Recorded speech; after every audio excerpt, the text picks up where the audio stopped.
Hello, and welcome to Hopeful Conversations, brought to you by Robbie's Hope Foundation. I am your host, Kari Eckert.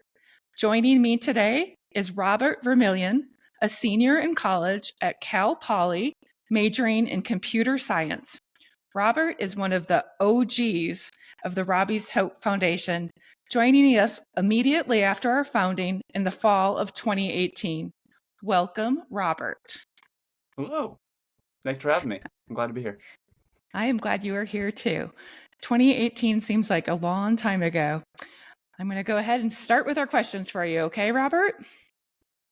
Uh-oh. You have been working with our organization since its founding in 2018. Could you share your personal journey or experience that was the catalyst to your involvement with Robbie's Hope? Sorry, you cut out for a second there. My personal journey through with Robbie's Hope? Yeah, what was the Yeah. catalyst to Okay. get involved? Yeah, well, the catalyst to get involved was obviously just the big hole in my heart that came in the absence of my friend and a community member and just, a loved one in our lives. And that was, Robbie was the second suicide I had experienced that year. And so I knew that there was, I couldn't just sit around and I had to do something. And I had to really just put my energy somewhere too, making a change. It was definitely important. And it was in our face. Something had to change. But another facet of it was just putting that grief or that energy somewhere into something, which I think Robbie's Help really helped with because I had an outlet to kind of deal with these feelings of grief by contributing to something and working with people and talking to people and having conversations, especially like even after the meetings, just being with that group of people who's all has a similar idea and goal of stopping teen suicide and, normalizing mental health conversations. Even when we're not actively working on it, it was really helpful to have that community really. And it did build a community really quickly. So that was amazing. Yeah. And so I had definitely when it started, I knew I wanted to be a part of it and it grew pretty quickly, which I was really happy about. And yeah, I love being a part of it. It really helped me kind of find a purpose in high school and something I care about. And even in college, through tons and tons of classes, and they're all in this, I do computer science. It's all unrelated to that. And I still that is my purpose, I think. And working with people and helping people is what makes me happy and what drives my motivation. And I think I wouldn't have found that without the community of Robbie's Hope. That really made me, kind of find those shoes of wanting to help people and work with people and normalize struggling and be, tell people that it's okay to not be okay. You were a junior in high school, right? In the Yep. fall of 2018? Yeah. Yep. And now in college. I remember that Jason and I asked you and a handful of leaders, the leaders of the OGs that we saw after, because we didn't know a lot of you prior to meeting with you in our Robbie's Hope Club out of Golden. But I remember we had the idea of this HOPEfull Drive and specifically asking a few of you to be leaders in that. What do you remember about that? I remember first when I heard about the idea and the activity, I was a little overwhelmed. I do remember that. I remember thinking it was a lot, but I wanted to try it, obviously. And it was helpful that it wasn't just us four students. We had you and Jason to help us out. And so obviously I did it. I didn't want to shy away from it. If I see a challenge and I'm scared of it, I think that's a good thing. So I, ran towards it. And despite being overwhelmed, I remember after the whole thing ended, just looking back and being like, that wasn't that bad. And it went even better than I thought while being less stressful for me, and I think there was definitely a lot of work that had to be put in and it took a lot of effort, but it also was easier and simpler than I thought it would be, which was really surprising, considering how, large of a scale this operation was and not having done any event planning or any experience like that in the past for myself, or outreach, because that was mostly my role. I remember it was outreach. How would you have defined simpler. outreach as a junior in high school when we put that task upon you? What I'm was not the sure. goal? The goal for me, I remember my role was to connect with as many ambassadors from different schools. So I tried to have like one contact from each different school in Jefferson County. And I think I made a group chat with all of them to begin, kind of giving them like the initial details of how to spread the Hopeful Drive around their schools and promote the activity, the fundraiser. And then kind of doing one-on-one check-ins and like texting the people, and seeing, how it's going with their school and how it's being spread and how they're doing in their role as an ambassador for their school. And, really working with that group of, I think maybe 20 students, just like, connecting with them and trying to get them to spread the word. You did a good job. It's Thank you. interesting to think back to that first year, and here we are 5 years later, still doing the Hopeful Drive because it has a lot of impact. Yeah. What do you feel like it had the impact that we had that first year in the community? Well, yeah, because the initial impact, you see a Hopeful Drive fundraiser as the money, but that's not how it affects the community directly. They don't notice the money right away, at least. But it really spread the word. That was the biggest thing. It started when, we were doing those first few Robbie's Hope meetings. It was one group, one classroom, one little area, a couple high school students. And then it spread to the whole county, and it just got that word out there of this organization and this message and these ideas.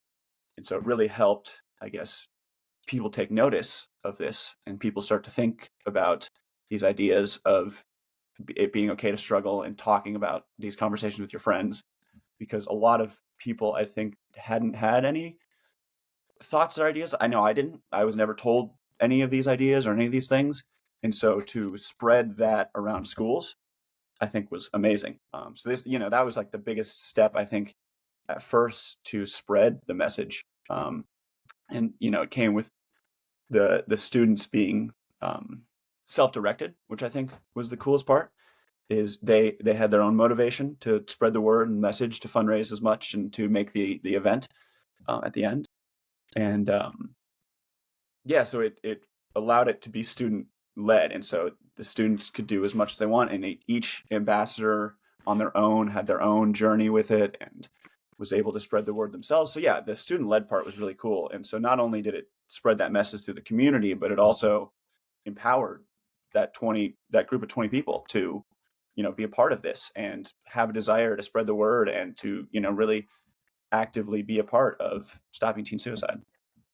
Yeah, absolutely. That student-led part is still so important. Yeah. But I love that you started to touch on like how it personally made you feel. Like it's hard. It's not easy to go and ask a stranger or ask either a classmate or a friend or a teacher, hey, can I have a conversation about something that's important to me? And can we talk about youth mental health?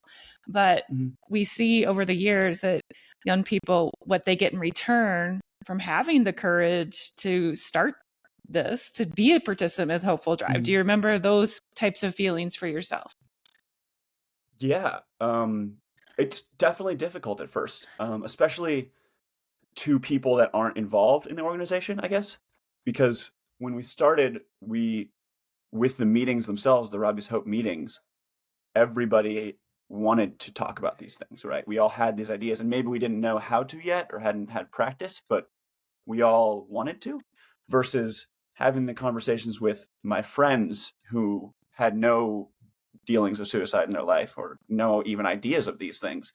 That was a little more difficult, and I remember being intimidated by that, definitely, because at least I'd only had practice really with people that I knew wanted to talk about it.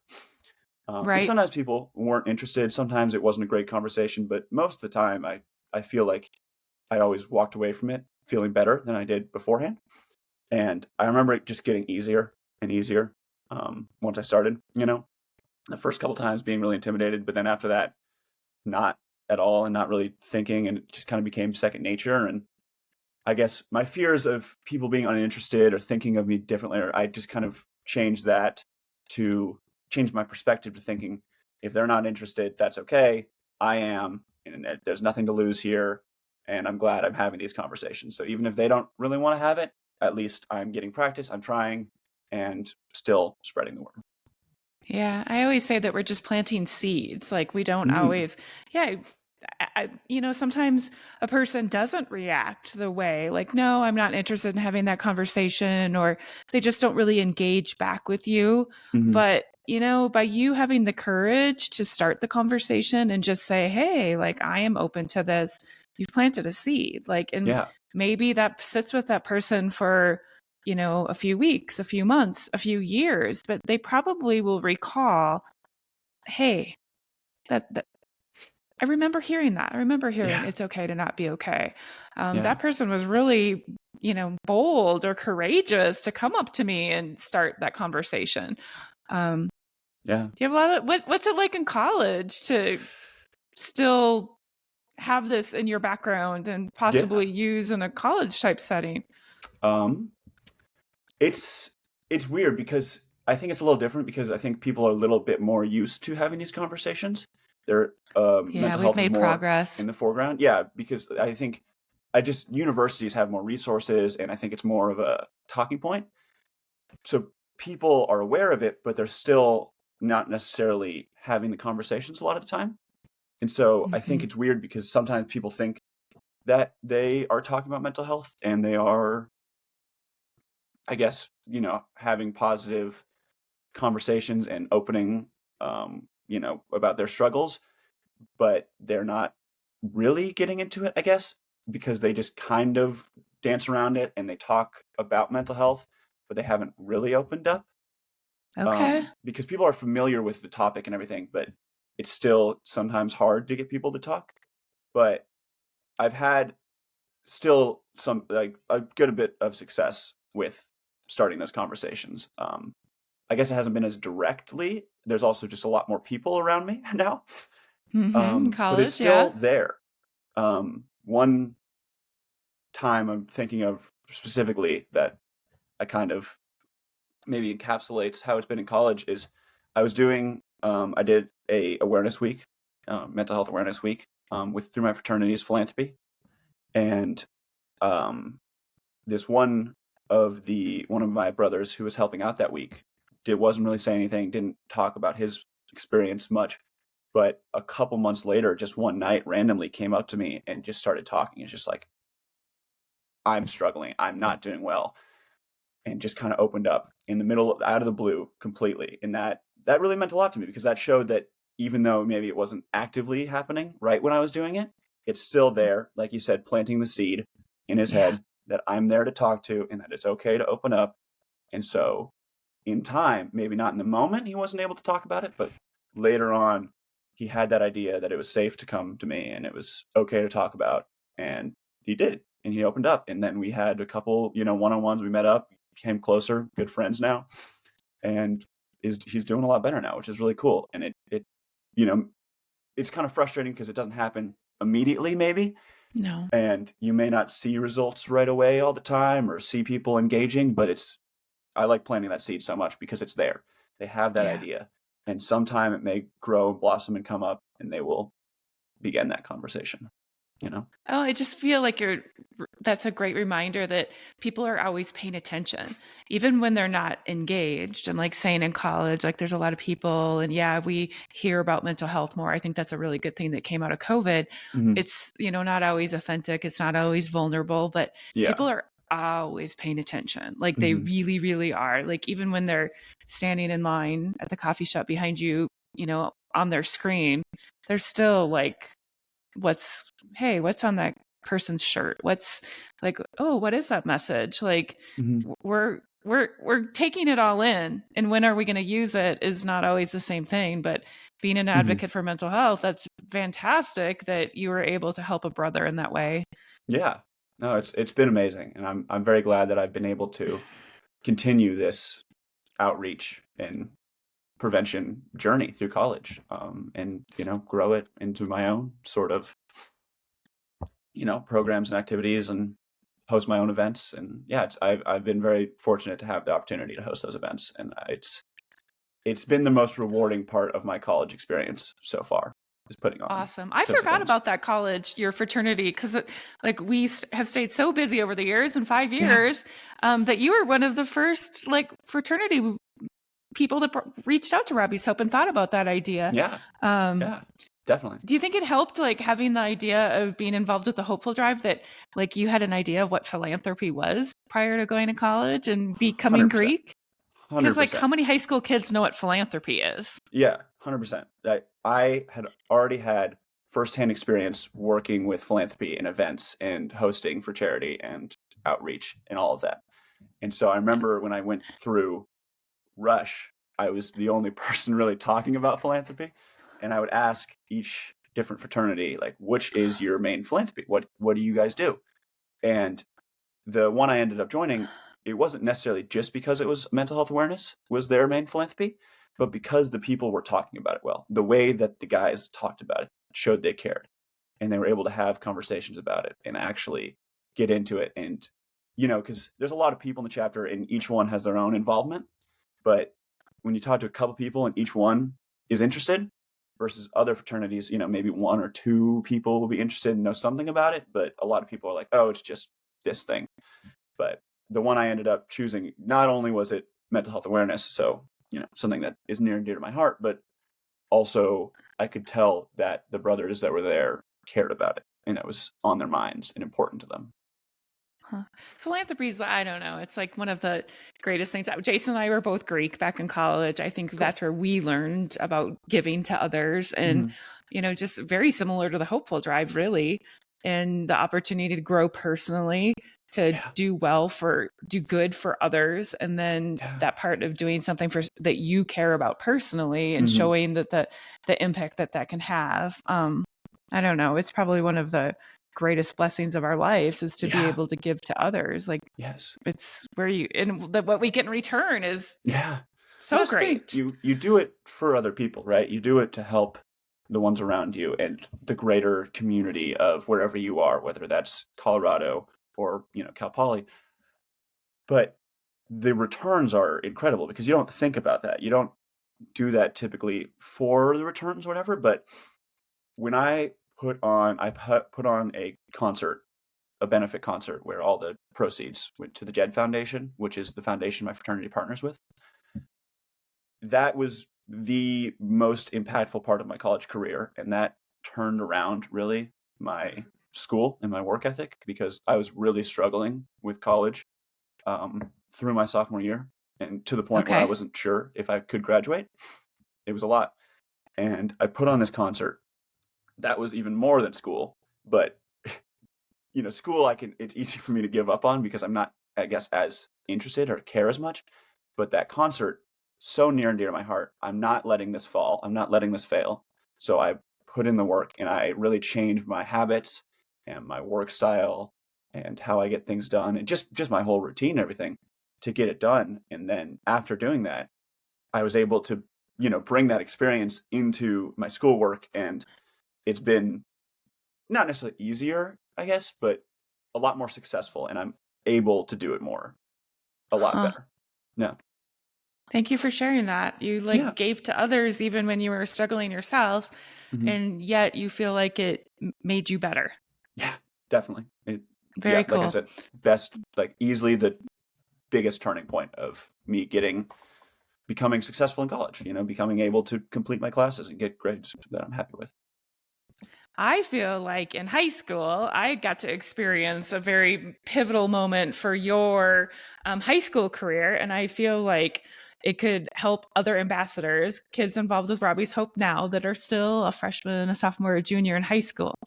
What do you want to tell me, our listeners, about the Golden One? Can The you golden explain it a one. little bit and how that came out? Like, Yeah. So, the Golden One was an event that my high school put on once a year where some of the senior boys would do a little show, put on a little performance, talent show, so to speak, and it was for charity. So there was two parts of the show. One was the talent, and one was a speech about a chosen charity, typically local charities in our community that they cared about and they wanted to make a difference. And so the winner of the Golden One each year, I think 70% of the proceeds went to that charity, and then second place had the other 30%.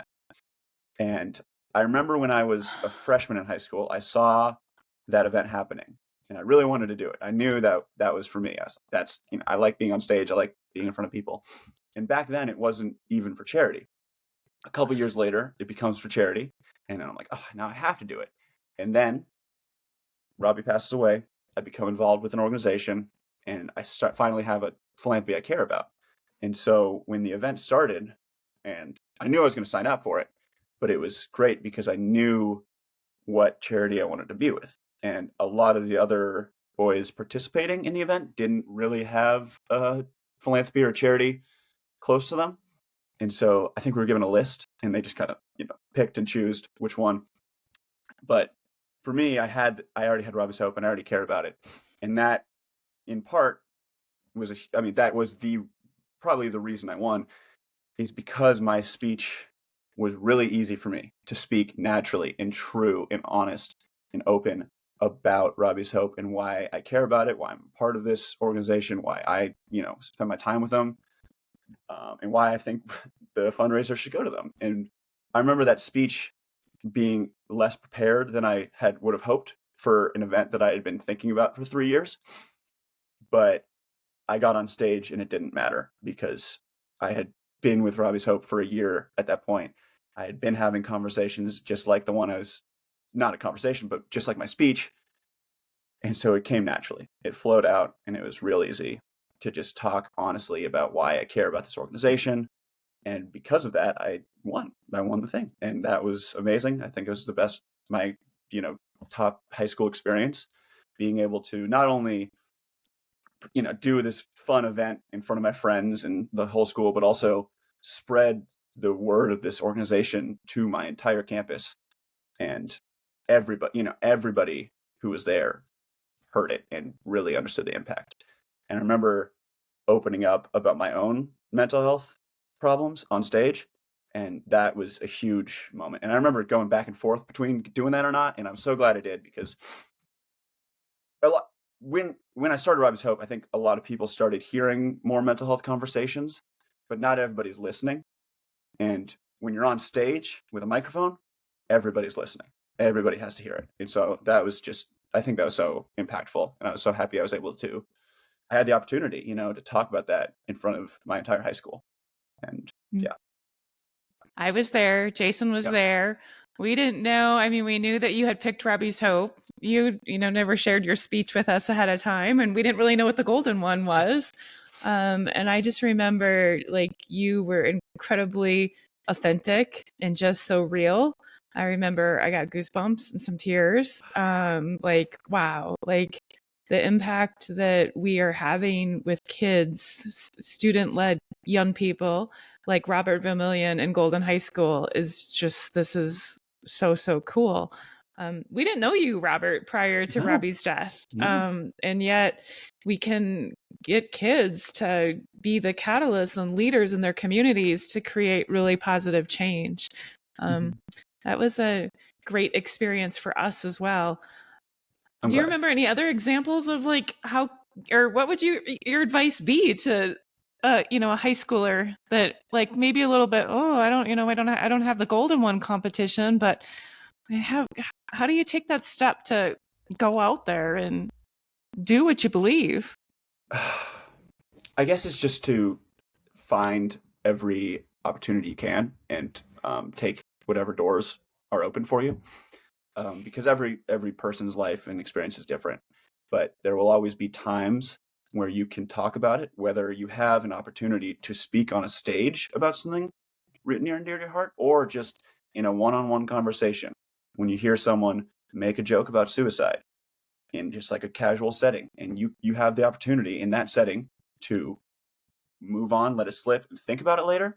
Or you could stop your friend in that moment and say, hey man, like, do you really mean that? That's either not cool, or we should have a real conversation. Is that true? Is it, just kind of stop. And I think that's the easiest example, is just kind of conversations with your friends. But there will always be opportunities to everybody. And no matter how big or small, it's about taking them when you see them, which can be hard because they're typically, sometimes decisions have to be made in the moment. And it's okay if you're not able to do it every time and not able to always have the conversations that you want, but it's about practice. And the more you are able to step out and talk about what you care about, the easier it will be in the future to begin having those conversations and to begin speaking. And maybe you have an opportunity to speak on stage, but you're not ready for it yet, and that's okay. Practice and having smaller conversations with a group of friends. I think friends can be hard too. I mean, for me personally, it's easier to talk to a crowd than my friends because I don't see the crowd really. I don't see their faces. Friends are difficult, but taking those steps of, the easiest one, cutting off a friend when they say a suicide joke, or you see someone struggling and asking them about how they are, and just having, even if you don't see them struggling, just having those conversations, checking in on your friends. It's all practice, and doing that practice can build your confidence to be able to take a bigger opportunity when that comes.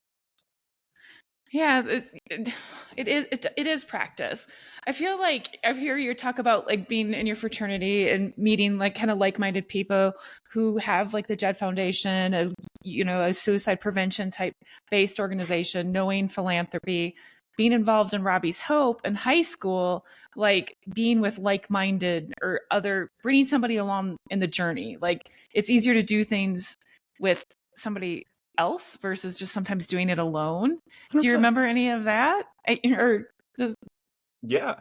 I definitely remember when I started so in my fraternity I was the philanthropy chair. I did that for a year, and that gave me the opportunity to host many outreach events and fundraisers. And at the beginning of it, I kind of just took everything myself. And I was just like, I'll do this, I'll plan this, I'll do it all. I'll do it all myself. Because it didn't seem like too much on the surface, I guess. And so I thought I could do it. And the first event I planned, I did it all by myself, and it was really hard. It took a lot of work.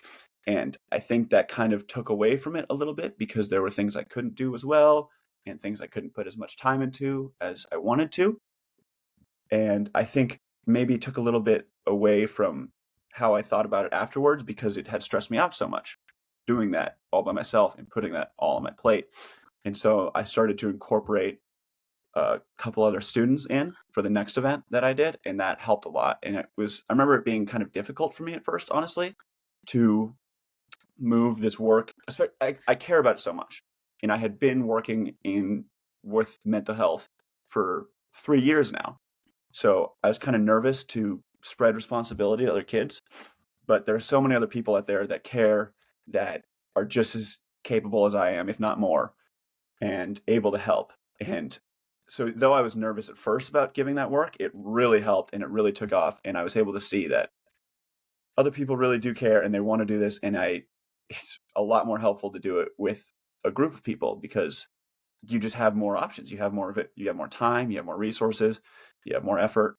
And it was a little scary at first. I remember like passing off responsibility of something I care about so much, but just having other people's opinions and other people's work and their style of planning helped a lot. It helped with ideas. It was a great part of it. Just brainstorming is so much easier with a group. Even, if they're not giving that, just bouncing off of someone else is huge. And yeah, I mean, it's just, you're so much more capable to create something when you have a bigger group. So yeah, I definitely, though I didn't see it at first, it is so helpful to do something as a group. you end up with some thicker, deeper relationships with people you're hanging out with too, I bet. Yeah, definitely. Yeah. It drew me close to those couple guys I worked with. Do you remember like a specific event you did for the HOPEfull Drive, like in Golden when you were a junior or a senior? Um, I remember just I didn't go to Golden actually. I went to downtown Denver a couple times. And then we did the canning. We had our little can or our bucket, and I think we made a couple signs too. And we stood outside and we took donations and, had a couple conversations with people about, this is Robbie's Hope. This is what we do. Our goal is to cut teen suicide in Colorado by half in 2028. What is it? Just having those conversations, and being out there in the streets of Denver. And it's so like vulnerable, I guess, to be standing there with a little sign and anyone who passes by is going to see that. And Denver's a busy city, it's a big place compared to Golden. Um, it's a little scary at first, anyone could come up to you at any time and ask you questions about mental health and you're just some 16-year-old, what are you going to do? But that really started building confidence and building those things and having a couple conversations with strangers about why we're doing what we're doing. Really, I guess, helped build the confidence that I have today to talk about these things. Yeah, it was great. I remember it being a fun time going out there. And probably a lot of no's, a lot of rejections, but you keep pushing through it and you will Yep. get one person Yeah. that says, yes, I will listen. Yeah. Yeah. That's the I way think at life first goes. too, it was hard because I don't think I was pushing it enough. Like now I'm able to, if I'm standing there with a sign, I'm able to like try to talk to people that are passing by. But I think then it was more like I was just waiting for someone to talk to me, and hoping that they would. And that's very difficult to do, to have someone. And so it was the beginning, and I don't think I did that well that time, but it became practice to actually stop someone and try to talk to them. And even if you get rejected and they don't want to talk, it's okay, because there's many more people walking down the street. Your confidence built over time. Definitely. A lot. Oh gosh. Well, what else should we tell our listeners about the HOPEfull Drive that I haven't asked you about, Robert? Well, my curiosity now is it international? Is it, I mean, not international, but is it across America? Is it everywhere now? It is. Yeah, we That's have amazing. ambassadors across the country working solo and in groups and all types of different events. Still some bake sale type things in front of grocery stores, maybe at a high school basketball game, a lunchroom table. It's amazing. All types of different things. Community events going on 3 weeks. Kicks off on January 19th this year, but nationally, yes. Awesome. That's amazing. And I guess I'd say to anyone out there who's participating or wants to participate is to just do it. Go out there, and no matter what your apprehensions are, or if you haven't been able to find a group, go solo, but try to find a couple people, and whatever you can do it. No matter how big or how small, anything is better than nothing. And if you're scared to go outside and to ask for donations and talk about this organization, start small, and it will become easier. And it may not be easy now, but the way to make it easier is through exposure. And no matter how big or small, anything you do when it comes to having these conversations, especially with strangers, that can be really intimidating, will be helpful and will give you practice and experience and confidence to be able to have these conversations. Maybe you're not able to bring things like this up to your friends yet, but if you go on the streets of your city and talk to people you don't even know for a little bit, it may give you the confidence to have those conversations with people that you are close to. It's good advice. Very good advice. Spoken from experience. Yes. All right. Robert, we end every podcast with the same question. So here it is for you. What does the world need to hear right now?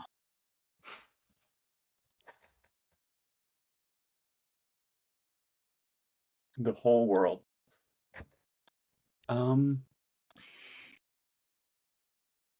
First is that it's going to be okay, I think is definitely a huge one, and something I need to hear many times, and that things can always get better. Yeah. And with time, just waiting around, and even if you're not able to make positive steps towards what you want to change, time will eventually either give you the confidence to make those steps, or they'll happen naturally. And through time and through a little bit of effort, everything can become better, and it will be. And I guess the second thing I think the world needs to hear, and I think I need to hear too in some ways, is what I'm saying to myself, is that whatever you're scared of and whatever you're worried about doing, or you have any apprehensions, is probably going to be better. It's probably not going to be as bad as you think it is. And you should just do it. You should just go for it and try it out. And maybe you fail, but the sadness of failure is nowhere near as devastating as the guilt and the grief of not doing what you wanted and looking back and not having tried that thing that you're worried about. Because failure you can learn from and you can grow from, but you're not going to get anything out of it if you never try and you just remember what could have been. I like that. Thank you. Thank you. Thank you. Robert, thank you so much for being our guest today on Hopeful Conversations. To our listeners, to remember to tune in next time. And until then, hold on. Pain ends.